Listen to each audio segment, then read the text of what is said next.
Hello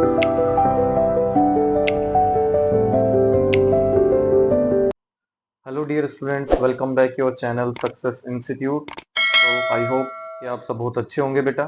आज लेकर आए हम आपके लिए next lecture electric potential and capacitance chapter में, जिसमें आप पढ़ रहे हैं कैपेसिटर। तो बेटा आज हम लोग पढ़ने वाले हैं व्हीट स्टोन ब्रिज, एक ऐसा ब्रिज जिसके थ्रू हम किसी भी फिफ्थ कैपेसिटर को जीरो प्रूव करते हैं। Means it will be represent the null deflection between two branches in a capacitor.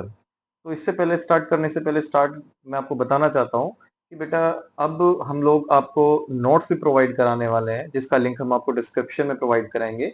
और जो ये नोट्स आपके हैंडमेड नोट्स भी होंगे और प्रिंटेड नोट्स भी होंगे। आप इन्हें डाउनलोड कर सकते हैं और स्टडी कर सकते हैं, जिसमें आपको केस स्टडी क्वेश्चन भी मिलेंगे, शॉर्ट क्वेश्चन भी मिलेंगे, वेरी शॉर्ट क्वेश्चन, एमसीक्यूज और लॉन्ग क्वेश्चन भी मिलेंगे विद आंसर।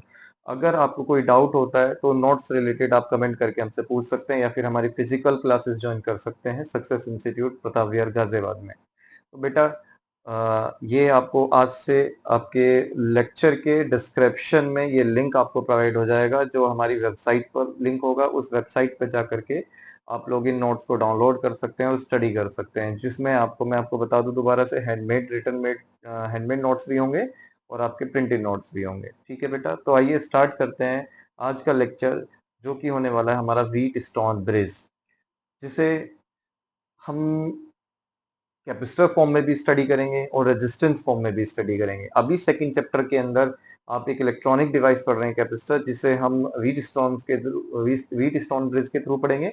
आने वाले कमिंग चैप्टर में जब हम करंट स्टडी करेंगे तो वहां पर हम रेजिस्टेंस के थ्रू पढ़ेंगे व्हीट स्टोन ब्रिज। तो दो चैप्टर में आपको व्हीट स्टोन ब्रिज पढ़ने को मिलेगा, जिसका प्रिंसिपल सेम होगा, बट जो डिवाइस होगी वो डिफरेंट यूज होगी। तो आइए स्टार्ट करते हैं बेटा आज का लेक्चर। आप समझने जा रहे हैं wheat stone bridge. Wheat stone bridge means क्या है कि अभी हम कैपेसिटर पढ़ रहे हैं, तो कैपेसिटर के लिए भी आपका सेम प्रिंसिपल है, और रेजिस्टेंस पढ़ेंगे तो रेजिस्टेंस के लिए भी आपका सेम प्रिंसिपल होगा।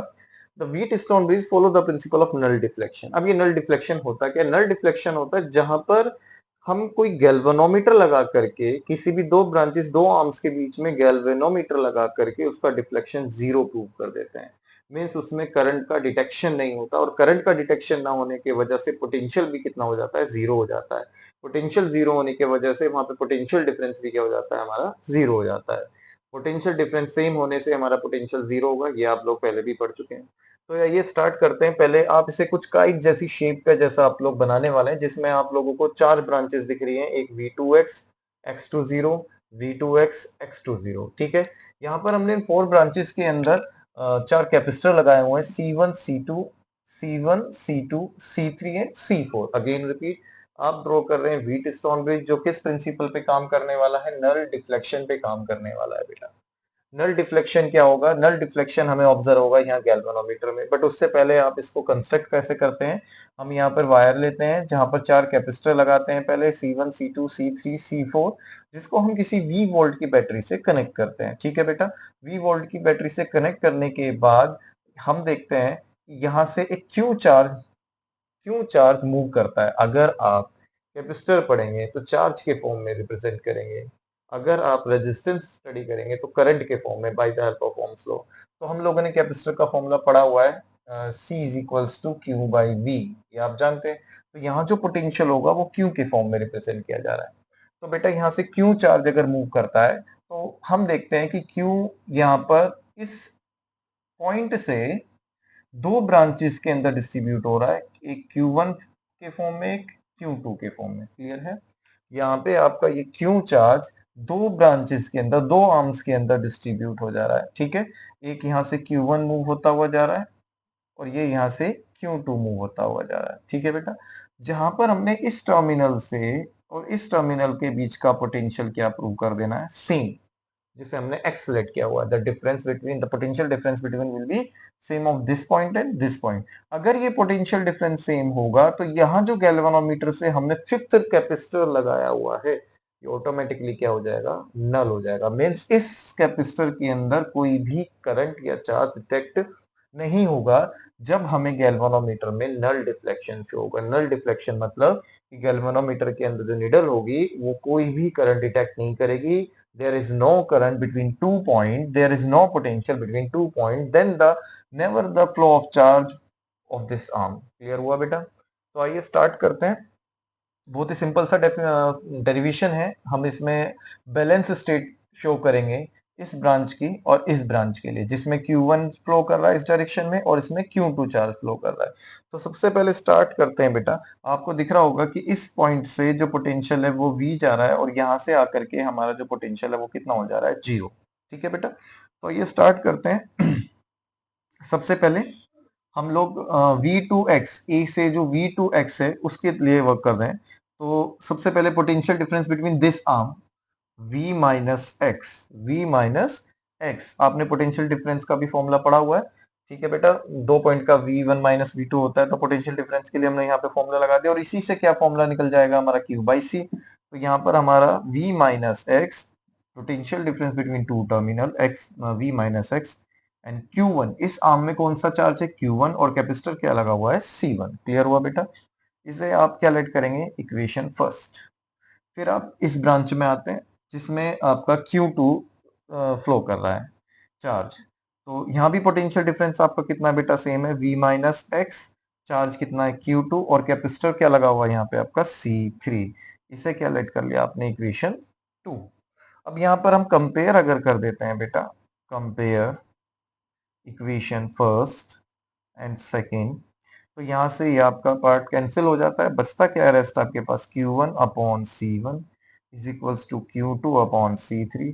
अगर हम चार्ज को एक साइड कर लेते हैं और कैपेसिटेंस को एक साइड, तो ये किस फॉर्म में आ जाएगा, Q1 upon Q2 C1 upon C3, it become to equation 3। Clear हुआ बेटा इतना? अब आते हैं हम इस ब्रांच में, इस आर्म की तरफ आते हैं जहां पर potential difference between x to 0, x minus 0, आपका चार्ज कितना है बेटा, Q1 अपॉन में C2। इसे आप क्या लेट करेंगे, इक्वेशन 4। अब इस ब्रांच में इस आर्म की तरफ आते हैं, SIM x minus 0, Q2 upon में ये क्या है आपका Q1, Q2 अपॉन में C4, इक्वेशन 5। सेम करेंगे, कंपेयर इक्वेशन 4 एंड 5, ये भी आपका कैंसिल। यहाँ बचता क्या है, Q1 upon C2, Q2 upon C4। इसे भी चार्ज को एक साइड कर लेते हैं हम, पोजीशन चेंज करके, Q1 upon Q2 and C2 upon C4। इसे आप क्या लेट कर लेंगे, इक्वेशन 6। क्लियर हुआ बेटा? अब हम लोग क्या करने वाले हैं, यहाँ पे इक्वेशन 3 और इक्वेशन 4 को कंपेयर करेंगे। Compare equation 3 and 6। तो इस इक्वेशन में और इस इक्वेशन में आपका LHS से कैंसिल, बचता क्या आपके पास, C1 upon C3 and C2 upon C4, C1 upon C3 and C2 upon C4। लेकिन अगर चार्ज के अकॉर्डिंग देखा जाए तो C1 से Q1 चार्ज फ्लो होता हुआ जा रहा है, इसलिए हम इसको चार्ज के सीक्वेंस में रखेंगे, तो C1 C2 C3 के प्लेस पर आएगा और C3 C4 के। तो ये आपका रिजल्ट आ जाता है कि आपका LHS अगर RHS के इक्वल टू हो जाता है तो हमें बैलेंस स्टेट मिलती है। उस केस में गैल्वेनोमीटर नल डिफ्लेक्शन शो करेगा और हमारा C5 क्या हो जाएगा, 0 प्रूव हो जाएगा। क्लियर हुआ या नहीं हुआ बेटा? इट मीन्स कि अगर हम C1 बाई C2 और C3 बाई C4 को इक्वल प्रूव कर देते हैं, तो इस केस में C5 जो कैपेसिटर है जो आपका इस आर्म के अंदर रखा हुआ है, वो क्या हो जाता है आपका, 0 हो जाता है। और वो 0 कब होता है, जब हम किससे पता लगा लेते हैं कि यहाँ गैल्वेनोमीटर लगा करके हमें पता लगेगा कि यहाँ पे करंट क्या हो जाता है आपका, 0 हो जाता है। क्लियर है बेटा? तो आपको याद रखना है व्हीटस्टोन ब्रिज का formula. Wheatstone bridge is a balance state, जहां हमें बैलेंस स्टेट मिल जाती है किन्हीं भी 4 कैपेसिटर को लेकर के, जिसके थ्रू हम पांचवा जो फिफ्थ आपका कैपेसिटर है उसे हम 0 प्रूव कर रहे हैं। क्लियर हुआ बेटा? बहुत ही सिंपल से मेथड से आपको एक्सप्लेन किया गया है, जिसको हम स्टेटमेंट के थ्रू भी एक्सप्लेन कर सकते हैं। ये आपको नोट्स में भी हमारे मिल जाएगा। हम हैंडमेड नोट्स और आपको प्रिंटेड नोट्स दोनों प्रोवाइड करा रहे हैं, आप उनसे भी स्टडी कर सकते हैं और आप खुद से भी वीडियो देख करके नोट्स प्रिपेयर कर सकते हैं और सेल्फ नोट्स से ही आप अपना खुद से टेस्ट भी ले सकते हैं, क्योंकि सेल्फ टेस्ट से ही आपको पता लगता है कि आप कितना अच्छा समझ पा रहे हैं, आपको कितना प्रैक्टिस हो पा रही है। ठीक है बेटा? तो आई होप आपको ये टॉपिक अच्छे से समझ आ गया होगा। आप इसे नोट कीजिए। नेक्स्ट लेक्चर में मिलते हैं। Thank you so much, have a nice day.